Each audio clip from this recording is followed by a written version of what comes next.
In today's video, I'm going to teach you creating a drop-down list in Google Sheets. By the end, you'll be able to control what goes into your cells using a clean, selectable menu, which keeps your data consistent and easy to analyze. Start by selecting the cell or the range of cells where you want the drop-down to appear. You can click a single cell or click and drag to highlight a whole column or row if you want the drop-down available in multiple places at once.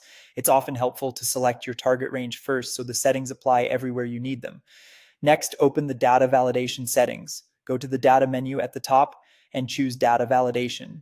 If you prefer a quicker route, you can also right-click the selected cell and choose dropdown. Both paths take you to the same setup panel. Under criteria, choose how you want to define the options. If you already know the choices you want, select dropdown from a list. In the box, type each option separated by commas. For example, yes, no, maybe. Keep the wording consistent. Capitalization and spelling matter because users will be limited to exactly what you enter.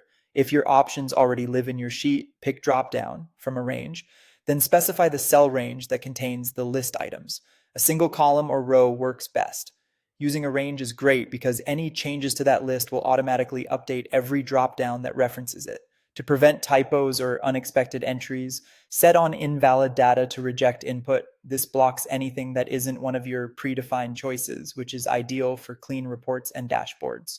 There is a warning option, but rejecting input keeps your data tidy from the start. You can also make the dropdown easier to use by enabling Show Dropdown List in Cell. This displays a small arrow so people know they can click to choose.